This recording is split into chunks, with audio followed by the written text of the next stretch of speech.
Hi everyone, this is Carol Keller, independent Stampin' Up! Demonstrator from Illinois in the United States, coming to you today with my first card for our Suite of the Month class, which uses the Hydrangea Hill Suite of products. I hope you like it. I will turn my camera around so that we can get started. Alright, first off, let me show you the components of this beautiful suite. First, we have the Hydrangea Haven stamp set, which is a photopolymer set, the kind that we can see through. And these are the beautiful Hydrangea Hill dies. We will be using some of those in our project today as well. This one especially creates a beautiful 3D flower, although we won't be using it today. I do have another video on my YouTube channel that uses it if you're interested. Another part of this suite is this gorgeous mercury glass acetate paper, and it comes in Rococo Rose and Highland Heather, and we will be using the Highland Heather today. Alright, and the next part of this gorgeous collection is the beautiful Hydrangea Hill Designer Series paper. This is my favorite color palette of all. Beautiful, beautiful designs, and we will be using that in our project today as well. And then for embellishments, we have the gorgeous grape sheer ribbon and another stunner, the pastel pearls. They come in gorgeous grape, seaside spray, Highland Heather, and Rococo Rose. Here is our project for today. I hope you like it. I'm going to put it aside while we start creating. And I actually did mine on basic white, but I decided to change it up and go with purple posy. So we will be starting with a purple posy card base. Either one works, but I just like the addition of a little bit more color. So give your card front a burnish with your bone folder so it lies flat. And then I am using some Designer Series papers, which I have already cut to size, and I will give you the measurements. There are two different sizes of Designer Series papers. These two are 2 inches by 3.5 inches, and these are 2 1/4 inches by 2 inches. If you are using metric, you will cut the longer ones 10 by 5.2 centimeters and the shorter ones 4.9 by 5.3 centimeters. And we will start by adhering those to the card front. You can use your multi-purpose liquid glue, or as I'm doing here, your Stampin' Seal. And you're going to want to make sure that they line up pretty well around the edges of the card and with each other. These papers are so gorgeous. I've kind of gotten used to using pattern paper and knowing that there's another pretty side that I'm not using, but it's never been more apparent than with this set. I just love it.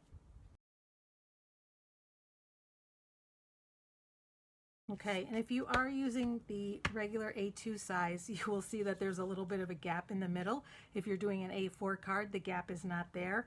For whatever reason, I just didn't figure that out when I was first creating the card, but it's not going to matter because we're going to cover it up because our next layer uses this beautiful mercury glass paper. And or mercury glass sheets. And I do want you to remember that there is a film on the back side, which I have already taken off. But the easiest way to take it off is to use the pointy end of your take your pick tool and just start it from a corner and peel it off. I will tell you that I keep forgetting there's a film on the back, so I have used it. In fact, this one still has the film. Oh well, hopefully it won't be a problem. And what we're going to do for this one is I just put some of the adhesive right down the center because I know that's going to be hidden. And so the size for this piece on the A2 card is 2 inches by 4 inches, and on the A4 card it is 9.8 centimeters by 4.3 centimeters. So there we have our card base, and now we're going to do some stamping. And actually, one little thing I wanted to point out with the mercury glass acetate is that the designs are pretty similar. This one's a little bit more modeled. This one has a little bit more of a circular shape, but they're very similar and can certainly be used interchangeably. Okay, let's bring in a scrap of basic white, And the first stamp we'll be using is the beautiful hydrangea stamp, the largest one in the set. And I'm just going to ink it up with Memento Black. And with a stamp that's bigger than the ink pad, it's better to bring the ink to the stamp rather than the stamp to the ink to make sure that you have coverage. And we're just going to stamp this toward the top. And now we're going to add some color. For the stems and leaves, I went with Seaside Spray, just because that is one of the colors in the color palette here. We have Seaside Spray, Gorgeous Grape, Highland Heather, and possibly a little bit of Purple Posy mixed in. And I will tell you that I'm sorely going to miss Seaside Spray, Purple Posy, and also Rococo Rose and Pretty Peacock when they retire coming up here. Because those are our in colors that will be retiring this year, and I'm sad to see them go because I love them. Alright, and we're going to lay our stamp right over the bottom with the leaves, and it's meant to give a watercolor effect, so you see that it goes outside the lines. Don't be concerned about that. That is the way it's supposed to look. And then I'm going to bring in Highland Heather.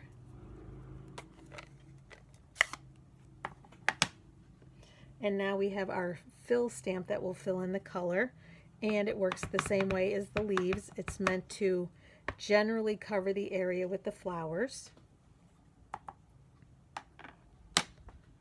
and not necessarily to cover every detail. I think about like this will work. You can also, if you want it a little lighter, stamp off and then stamp on your project, which will give it a lighter look. But it's not going to matter too much because we're going to be actually covering a great deal of it up. And now we're going to take our die and run it through the die cutting machine and cut it out.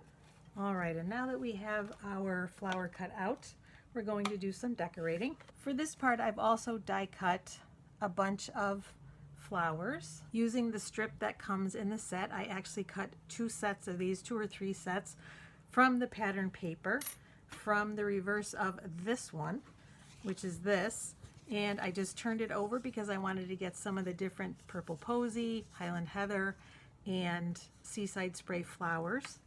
So I cut, like I said, several strips of those, and I'm going to bring in my silicone craft mat so that we can glue them.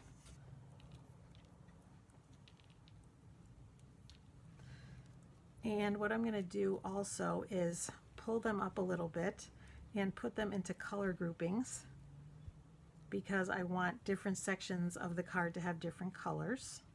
So basically Purple Posy, Highland Heather, and Seaside Spray. Some of the flowers when they were cut out also had the colors of the leaves in there, and I eliminated those because I did not want those included. I did not want to introduce the green except you'll see they're very minimal. There's very minimal green there. And some of the ones that have overlap of color I'm moving aside because then I'll use those to make the transition between the colors. Alright, and now that I've got a good assortment of colors, I've bent each one up just a little bit with my fingers because I want to give it some dimension on the card, and it also makes it easier to work with. So I'm going to start with some of the blues, some of the Seaside Spray. In fact, maybe I'll grab a couple more. And I have some, like I said, some show the transition in colors, and I will use those. So I'm going to just use my multi-purpose liquid glue to put a little dot of glue. It holds really well once it's completely dry, and that's part of the reason we're doing this now, is we're going to set it aside to dry while we do some of our other stamping. I found the easiest thing was to use my Take Your Pick tool to pick them up, put it in my other hand, and then flip it over. And I'm just going to start at one section. I want to put the blue down here because I want it to be near the purples to provide a little contrast. So that's my thought process, and you're going to layer them fairly close to each other since we've cut out a bunch of them. And again, I'm sort of reforming them, but I will continue to do that even later on. We'll pick them up at the end after they're dry, pick up some of those edges again. And now I'm going to use the ones to make the transition, and then I'm going to complete this and then come back on screen. And now that I have the flowers completely covering the big flower, we're going to put that aside to let it dry, and then we're going to do a little more stamping. I'm going to bring back in that scrap that I have of basic white, and there are a couple of different bunches of flowers, but I'm using one of those, and we're going to put the sentiment on there as well.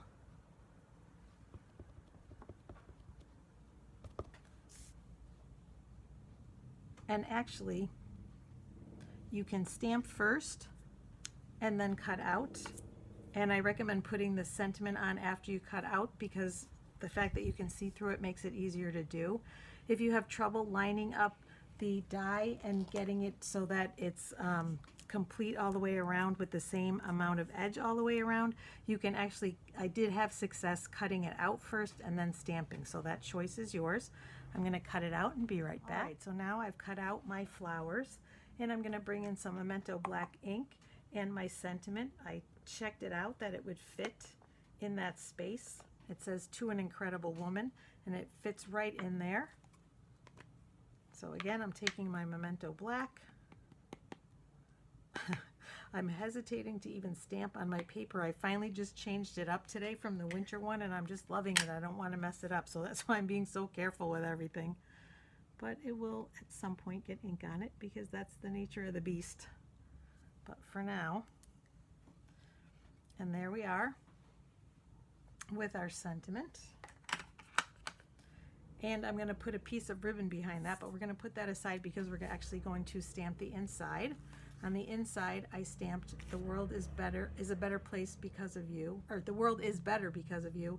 And then I want to show you how I did this part, and it turned out to be a happy accident using that same grouping of flowers. So I need to bring it back in, and we'll bring back the Highland Heather. And what I did was just ink it up and then stamp in the corner.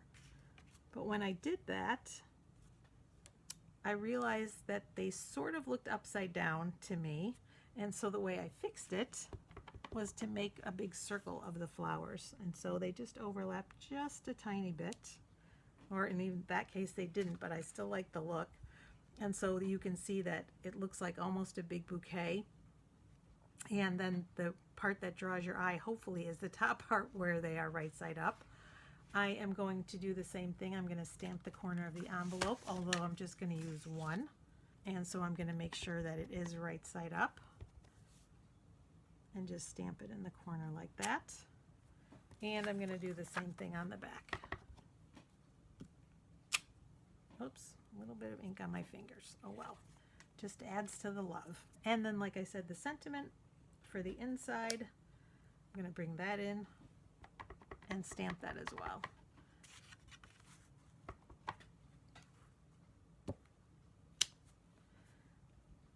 And I do like it on the purple posy even a little better than the white, although both are nice. And so now we're just going to put everything together. I'm going to bring in some gorgeous grape ribbon, and I just kind of folded a little loop that I know is going to be longer than the sentiment, and cut it at an angle. And then I used glue dots to adhere one side to the other in my loop. So like this, whoops, sticking to me. Just overlapped it like that, and then put another glue dot here and adhered it to the back. There we go. And then that's going to go in the corner, and I'm using dimensionals for that and for the flower. All right, so first I'm going to lay the flower in the center. And I have several glue dots here, and then one on each of the leaves, and a couple of glue dots on the back of this. And we'll put that in the corner.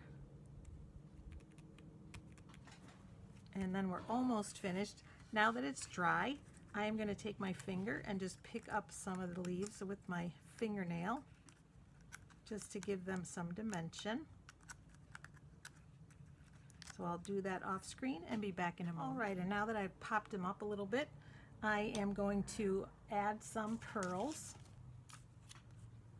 Again, using my take your pick tool and just kind of arranging 3 of them that coordinate with the colors in the flowers. Whoops. Love this little tool for this job. The putty works great to pick it up and hold it. And then we'll do one more. I think we'll use this one. And we'll put it about here so that it draws our eye around the flower.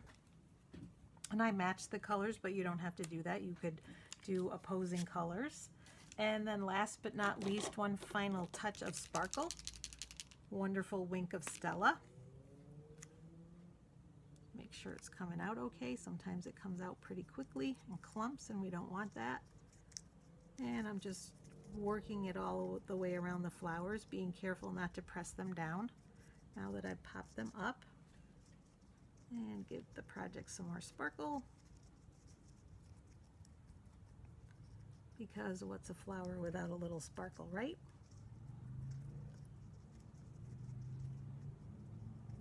And then even afterwards, if things get pressed down, you can always go back in and lift up the little petals. All right, and hopefully you can see that, the little sparkle, and you can certainly see it on this one a little better, I think, now that it's dried. But that is our card for today. I hope you like it. Okay, and stay tuned for card number 2. If you are just watching the playlist, it will come up, and then you will see my other project.